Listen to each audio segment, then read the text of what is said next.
Hello everyone, welcome to the world of Lean Six Sigma. I am Mohit Sharma, your mentor and coach on Lean Six Sigma issues and problems. In my previous video, I created a Greenbelt training module for DMAC training. So some of you have requested me to create a Lean Greenbelt training module as well. So let us begin this video. Before we go ahead, let us understand what is Lean. So Lean is a principle-driven, tool-based philosophy that focuses on eliminating waste so that all activities or steps they add value from customers perspective. So if you want to understand lean, some people say lean is elimination of waste. We also need to understand that this philosophy has certain principles and it is a tool based approach that helps us elimination of the waste. The most important point in any methodology that you go ahead and read and study is that we want to add value from customers perspective. So in lean also we want to add value from customers perspective. So when we say we want to add value, we first understand what are value added activities. A value add activity can be referred to any of the activity which qualifies the following three criteria. The first one, there should be some form of change. The second one, that it should be done right the first time. And the third one is the customer should be ready to pay for it. Let us take an example of creation of a table. Suppose you have a warehouse which is 15 minutes away from the workshop. So the first step is to get the wood from the warehouse to the workshop. The second step is to cut the wood. Third is to nail the wood, arrange the table in the shape and then nail the wood. And the next step after that is to put some mica on the wood, and then the last step is to polish the table and then ship the table. Let us understand the first step, which is getting the wood from the warehouse to the workshop. So are we changing the shape or the form of the product that we are trying to make? So there is no change. We are getting the raw wood from one place to the other place. That is not a value added step in the entire process. Suppose customer has asked you to create a table with 3 drawers and you created a table with 2 drawers. Now when the customer will be receiving the product, they will complain and you have to redo some of the work. You have to replace 2 drawers with 3 drawers now. What does that mean? That this particular step of replacing the 2 drawers with 3 drawers is a rework. It is not done right in the first time and hence it is not a value added step. Alright, so let's go ahead. We will understand this in more detail when we study other lean tools. Conventional way of making profit was the selling price. You have to increase the selling price, you start making more profit. You are not worried about the cost of production, you keep that constant and you keep increasing the selling price, and hence the companies used to make good profit. In this conventional process of making profit, you may lose your customers. Customers may switch to other brands. Now, in the new age profit making mantra, you keep the selling price same, but still you have to make profit. How do you make profit? You reduce the cost of production. In this way, we do not lose our customers' loyalty. The next topic is how does lean achieve this? So the yellow blocks in this particular overall cycle time are the non-value added blocks and the white blocks are value added blocks. Before implementing lean, there was huge non-value add in the process. And when the lean has been implemented after process, the entire cycle time has been reduced. All the non-value added time has been eliminated. If you look at this, if you implement lean, your productivity will go up, customer satisfaction, profit, customer responsiveness, capacity, quality, cash flow, on-time delivery, everything is on a rise. What will reduce is cost, defects, lead time, inventory, space, and waste. All of this will go down when you implement lean. If I may ask you, or if I may tell you, what is the value added versus non value added ratio in a process? It is 10 is to 90. So 10 is value added and 90 is non value added. I was also shocked when I heard it the first time. This is the Lean Toolkit. Level 1 tools are Muda, 5S, mistake proofing, visual management, and intro to value stream mapping. And some of the level 2 tools are standardized work, introduction to continuous flow, intro to pull production, and value stream mapping. So we will cover some of these tools in this particular training. I have detailed videos for all these topics on my channel. So I'll attach the link in the description box below. As I said when I was introducing Lean, that it is a principle driven tool based philosophy.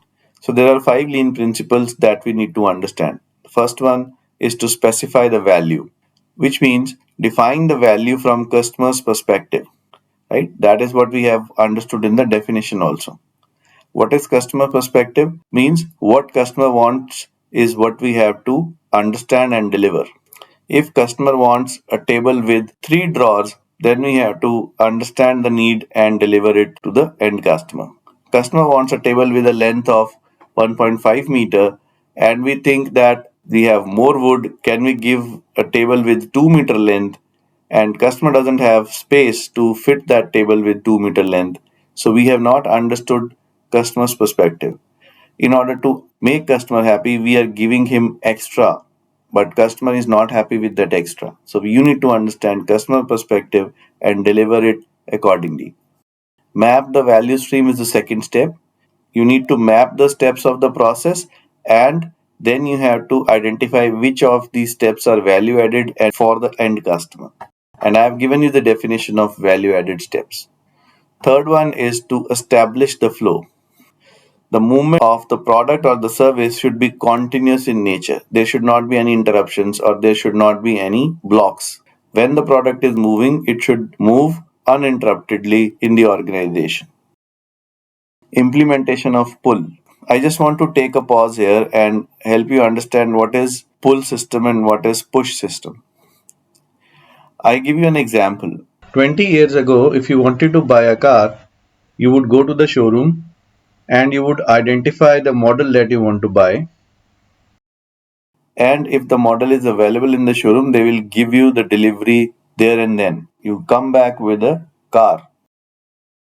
And now what happens? When you go to a showroom, you identify a model, there are demo cars there, you try, you do a test drive and everything, and then you place an order. The order is placed. And after maybe 10-15 days, it depends on the popularity of the car, you receive a delivery. In 20 years ago time, it was push system. Car manufacturers were manufacturing the cars and they were pushing these cars to the dealers. So dealer has to create a big warehouse where they will keep these cars and it used to cost a lot of money. The inventory was blocked for the manufacturer as well as for the dealers. And if the car is not sold within that particular year, they will have to offer huge discount. But when the pull system is introduced, whenever the customer demands, they have started producing. Because of that, what happens is there is less inventory, there are no warehouses, big warehouses, and there is no huge discount that they have to offer. Some of the cars in the push system were also scrapped because they were not sold for next 2-3 years. They used to incur that particular amount of loss as well. So what we need to try and do, we need to implement pull system wherever possible.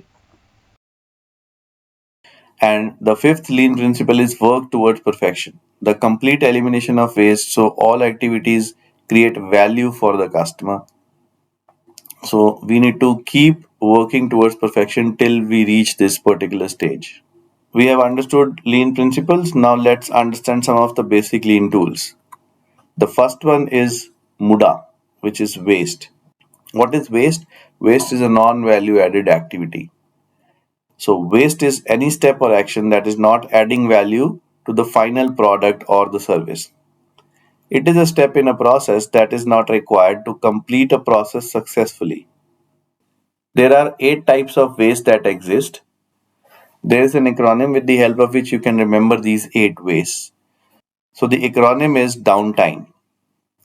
So D stands for defects, O stands for overproduction, W stands for waiting, N stands for not utilizing talent, T stands for transportation, I stands for inventory, M stands for motion, and E stands for extra processing.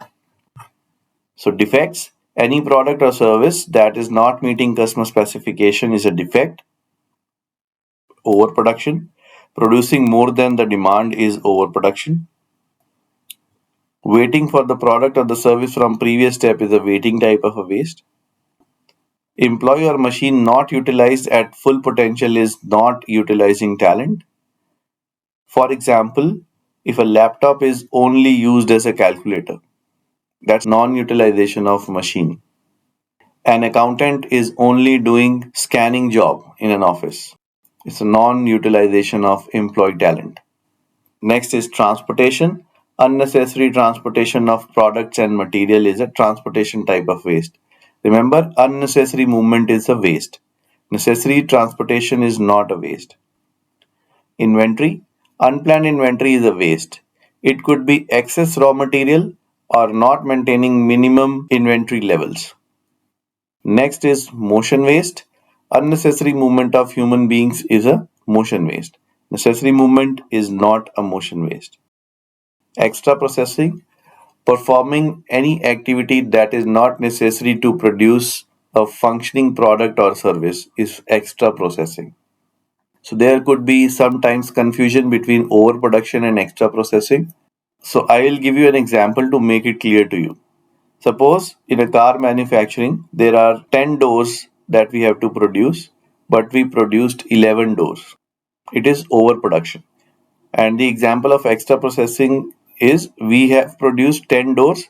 We were required to do 2 coats of paint, but we did 3 coats of paint. That is extra processing. We have wasted the paint, we have wasted the time, and that was not needed. It is extra processing. That's the difference between the two. Identifying waste in a daily life. So let us understand these 8 ways how we can identify with the help of an example. Suppose you are unwell and you are going to see a doctor. So what are the steps?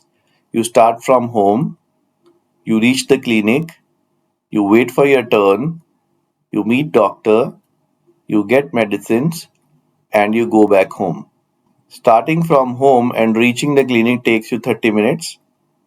Then there is a wait time of 30 minutes before you meet the doctor. Then you meet the doctor for 10 minutes. You get the medicines in next 10 minutes and you go back home in 30 minutes. So what do you think is a value added step here? Meeting the doctor. And a non-value added step, rest of them are non-value added step. But there is a distinction between these non-value added steps as well. Some are essential non-value added steps, right? For example, getting these medicines. It is essential because otherwise you will not be cured. The entire process was to see the doctor, and doctor you saw only for 10 minutes. The rest of them are non-value added, but some steps are essential non-value added steps, so you cannot remove them. For example, training from any organization. It is non-value added step because you are paid to work in the organization, but when you are in training, you are not working. But it is important to improve your performance that you should be trained. So hence it becomes essential non-value added step. So the first step is motion waste. Unnecessary movement of the human being is happening. Why I'm saying that is if the clinic is very close to the home or if the doctor can visit the person, somehow this time can be reduced, this motion waste will be eliminated. That is why some of these sites which helps you find a good doctor in your close vicinity, they are in boom right now. This is motion waste and we don't like it. Traveling so far to see a doctor. Waiting in the waiting room is the most irritating time when you do any job, right? If you are in a bank or if you are in hospital, if you are anywhere else also and you are waiting, it is the most irritating time. Why? Because it is a non-value added time and our mind understands that. And hence it should be eliminated. That is why these pre-booked appointment concept has been introduced so that you don't have to wait. And last one is also motion waste because you are going back home as well. So the next tool is 5S. 5S stands for sort, set in order, shine, standardize, and sustain. It means the first step says whatever is not needed, eliminate. Right? The second step is set them in order. Third step is to shine, clean the particular tool or place where you are working. Fourth is standardization. Make this a standard process that you will follow the first 3 steps.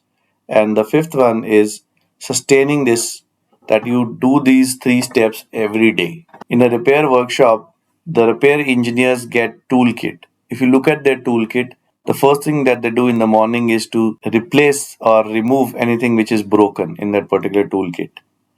The second step, they set them in order. Suppose they have keys, they will first put 9 number key, then 10, then 11. There is a place for everything, and everything in its place is the 5S mantra. So they have made a space in that particular toolbox for each of these keys. And the role of the repair engineer is to put those keys in their place. It means setting them in order, and they have to clean and keep the keys and the other tools, the screwdrivers and the pliers. If the small dust go into the engine of the car or any of the electronic products, it will spoil it. It will destroy that engine. So they have to clean and keep it. And they have made that as a standard process that the first 3 S's will be implemented every day, and then they have sustained it. The next lean tool is called Pokayoke. Pokayoke means mistake proofing. So there are 2 types of mistake proofing. One is called preventive and the other one is called detective mistake proofing. Preventive mistake proofing means you do not let the mistake happen. You prevent it from happening. Detective is the mistake has happened, but you detect before it goes to the end customer. The quality check in any process is a detection type of mistake proofing. The mistake has already been made, so the quality team identifies those mistakes, and before they are delivered to the end customer, the product is delivered to the end customer, those mistakes are rectified. That is detection type of mistake proofing. Prevention type of mistake proofing is, suppose a web form is created, and if a phone number is mandatory for the customer to fill in, it will come with an asterisk sign. The columns where asterisk sign is there, if you do not fill that column, the form will not be accepted. It means the mistake will not happen. A wrong form will not be submitted, or a form with less information will not be submitted. That is preventive type of mistake proofing. The next lean tool is Hygenka. Hygenka is the foundation of the Toyota production system, and it is the process of leveling and sequencing an operation. There are 3 main elements of Hygenka. The first one is leveling, overall leveling of a process to reduce variation in the output. The second is called sequencing, which means mixed production. And the third one is the standard work. So leveling means load leveling. If at particular step there is more load, because of which the following downstream steps they are waiting. So you have to remove that bottleneck. You have to divide the load in such a way that every step in the process has equal amount of work to do. That's called load leveling. Sequencing means managing the order in which work is processed, like mixed production. If you look at any car manufacturer, they will not create a new factory to produce a new model in the car. What they do is they make all the car models in one factory. Let us take an example of Maruti cars. Suppose they have to introduce a new model. They will not create a new factory for that. The concept of mixed production is used, which is sequencing your operations. So what does that mean? The concept of SMED, which is single minute exchange of die, is introduced here. So what they do is in single digit minutes, they can change the entire setup to produce the new car. Suppose they are producing Alto 800 right now, and the next car is Ertiga. They will implement this concept of SMED and change the entire setup so that the next car which is coming, they should be ready to produce that kind of car. Another example, suppose they are painting white doors right now. The next lot is red doors. So they implement this concept of SMED within single digit minutes, means within 1 to 9 minutes they should be able to change the entire setup so that they are ready to paint red doors. So whenever they come on the conveyor belt. The last one is the standard work. So we need to reduce process variation.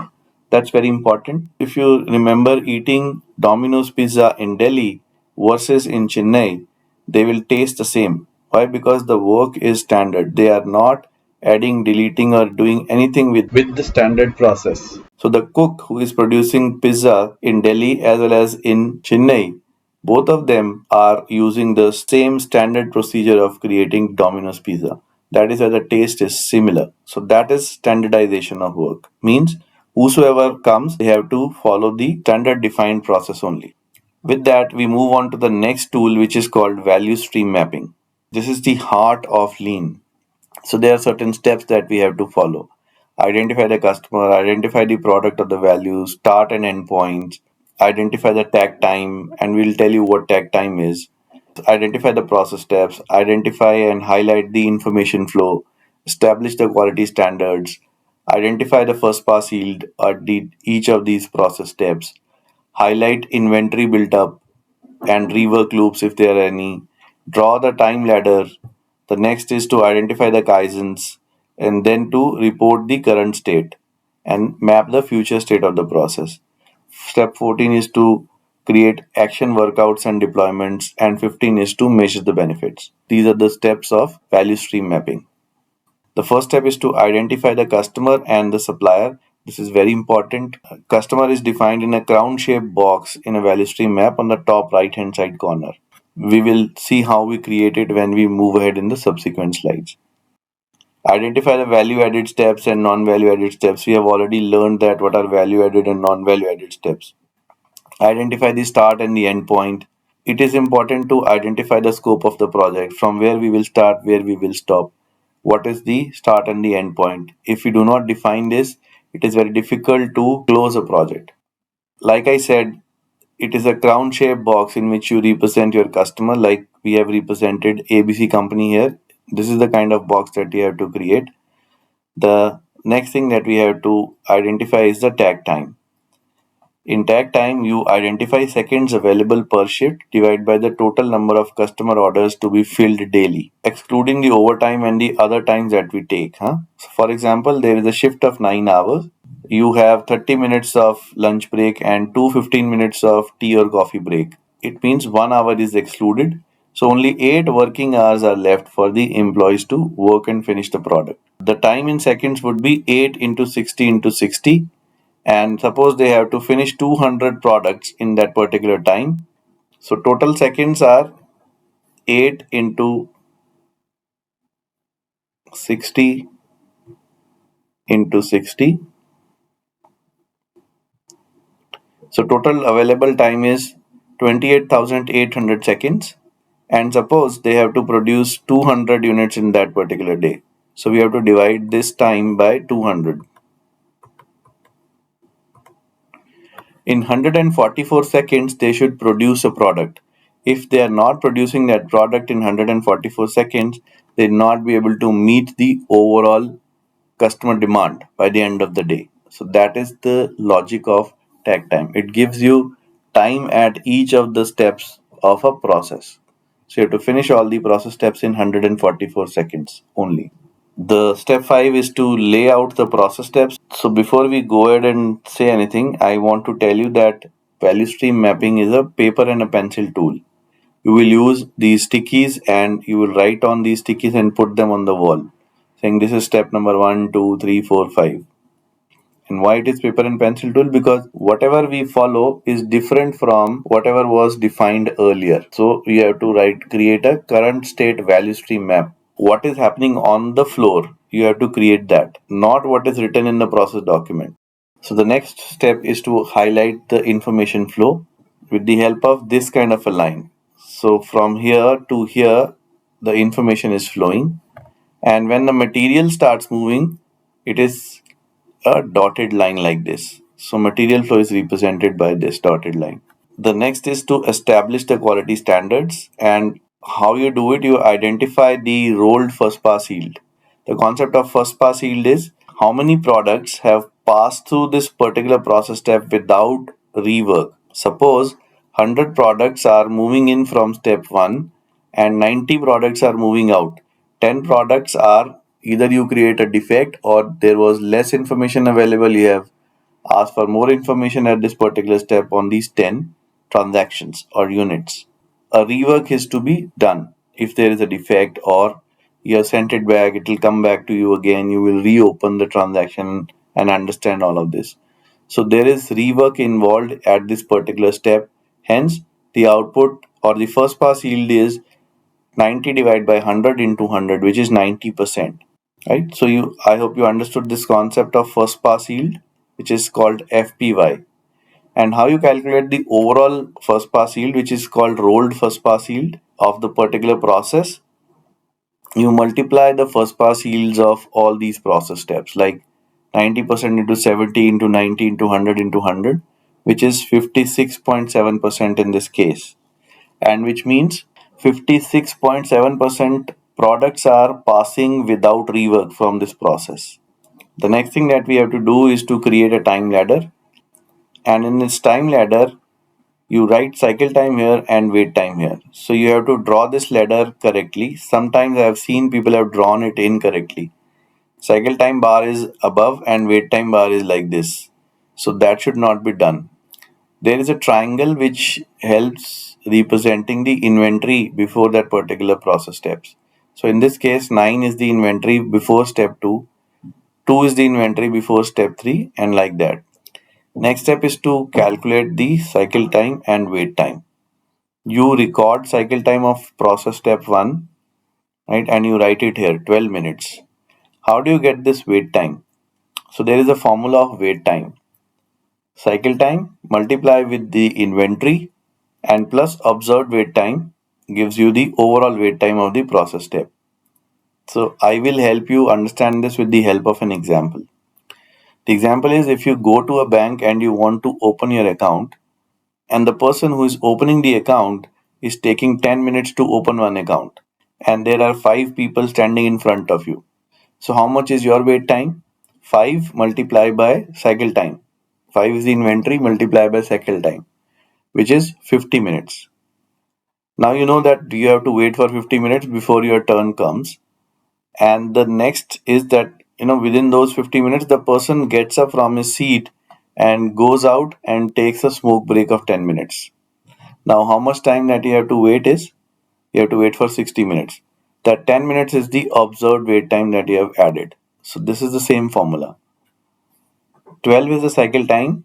12 multiply with the inventory is 36, and this 10 minute is observed wait time. So you add this into per wait time, which gives you 46 minutes of wait time. So likewise, you calculate wait time and cycle time at each of these process steps. The next thing is to identify the Kaizens. So there are two types of Kaizens. Kaizens basically means improvement. So there are two types of Kaizen. One is known as IT Kaizen and the other one is known as non-IT Kaizen. IT Kaizens are represented in a green color star and non-IT Kaizens are in the red color star. IT Kaizens means whenever you are creating a macro, whenever you are trying to automate something, whenever you want to implement IT into your process, is represented in the green color star. And whenever there is a process change that you are bringing in, the trainings that you are giving, these all are non-IT Kaizens and they are represented in red color star.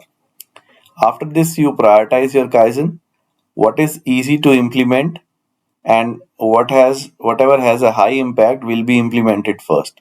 So Kaizen 3 and Kaizen 2 will be implemented first because they are easy to implement and they have high impact. So next is Kaizen 4 because it is easy to implement, and then comes the difficult part, which is Kaizen 1. It gives you high impact but you will implement it in the last because it is difficult to implement. So there are some Kaizen thumb rules. So discard conventional and fixed ideas is the first thumb rule because sometimes when we are into the process, we do not think out of the process. We say, okay, whatever we are doing is the best and hence there can't be any improvement here. So we'll continue doing the same way. So you have to discard the convention and the fixed ideas. Think how to identify it, not why it can't be done. That's very important. The third is, we do not have bad people, just bad processes. Do not blame your people. The process is what we have to improve. Do not seek perfection. Do it right away. Quick and crude is better than slow and elegant. It starts giving you immediate results. Correct mistakes immediately. Do not spend money for Kaizen. That's another thumb rule. Right? So do not create a laundry list of expensive things that you want to bring in so that the process improves. The next is question everything, ask why 5 times. So it is called why analysis or 5 why analysis. Seek the wisdom of 10 people rather than the knowledge of one person. So it means brainstorming with the team is more important. Wisdom will surface when faced with hardship, and ideas are infinite. So you have to keep these 10 Kaizen thumb rules when you go ahead and do the Kaizen activity. Now, all of you would have understood by now what are these lean tools, what are lean principles, but how will you do this as a Greenbelt project? So for that I have defined 8-step lean methodology. So these are the following 8 steps that are listed here. Then I have listed the tools that can be used and what are the deliverables of these phases. It is like a DMAC process only. You have to first define the problem. So step number 1 is that you have to create a project charter. Step number 2 is you have to identify the process steps and then prepare a data collection plan. It is like a measure phase in DMAC. And the step number 3 is you have to document the current state with the help of a value stream map. Step number 4 is to document the future state with the help of a value stream map. Step number 5 is the data analysis for key causes. This is the analyze phase. And 6 is prioritize Kaizens. So Kaizen burst. Step number 7 is action workout and implementation. This is the improve phase. And step number 8 is pre and post metric comparisons, control plan, and the benefit realization. This is the control phase of a DMAC project, equivalent to a control phase of a DMAC project. So with these 8 steps, if we follow these 8 steps, we'll be able to do a lean green belt or a black belt project. The first step is to identify the voice of customer and voice of business and put them together on one slide so that we can understand what both the parties want from us as a green belt or a black belt person. I have a detailed video on this. I'll attach the link in the description box below. The next step is to create a project charter. Project charter has 6 elements: business case, problem statement, goal statement, scope of the project, milestone, and team charter. So the detailed video link will be attached in the description box. You can watch that. Next is a data collection plan. What is to be measured, what type of data that we want to measure, what is the operational definition, what is the formula used for this particular data that we want to, what is the formula used for this particular type of data that we want to collect, where it is to be collected, when it is to be collected, and how. And another important thing is the sample size that we have to add. So if you want to calculate cycle time for maybe 20 transactions, what type of data it would be? It would be continuous data type. What is the definition of a cycle time? Is there a formula that you want to use, this time minus this time? Where you have to collect on the shop floor, when you have to put a date, and how means you will go sit with the operator with a stopwatch, and that is how you want to collect data. So the next step is to create the current state value stream map, like we have already understood. Identify the process steps, define these inventories, define cycle time, wait time, and identify the Kaizen. And then you want to define the future state where you will say, okay, this step will be automated, this step will be eliminated, and this step will be added so that it functions well. And what are the new cycle time and wait time? So the next step is step number 5, in which you want to do some data analysis. If you have data, you will create Pareto and identify what are the top contributors of low first pass yield. And if you have data of cycle time, you want to compare which agent is taking more time with the help of hypothesis tests and other things. And then you will also perform why analysis at each of the process steps and see why this process step is necessary, why, and till the time you get a conclusive answer, you continue doing it. Then you will prioritize these Kaizens with the help of ease impact metric that I have already explained. The next step is step number 7, in which you will create action workouts. You will try and eliminate waste, you will try and implement 5S, you will try and implement standardization of work, you will reduce the rework, improve the first pass yield, eliminate the defects if you have. So all of these things will happen at this particular step. So this is the A3 report sheet template which can be used to highlight these different Kaizens. Some of the Kaizens could in themselves could be a big project. So for that you use this A3 report out sheet. The next step is to identify the failure modes and effect analysis. It means before you try and implement the solutions in the process, you want to test them. What are the failure modes? If the RPN score of these failure modes is greater than 100, then you have to consider a recommended action here. So I have detailed video on FMEA. I'll attach the link in the description box. It's a very important tool. Before you implement any solution, any new thing in the process, check for the failure modes. In step number 8, you do pre and post comparison. What was there before and what is there now. And then you create a control plan. I have detailed videos, guys, so don't worry. I'll attach the link in the description box. And then you put benefit realization and approval emails from the stakeholder in step number 8. So that concludes your lean green belt or a black belt project. So friends, I hope you really like this video. If you like this video, please give it a thumbs up and share this video with your friends. I will see you in my next upcoming video. Till then, take care. Bye bye.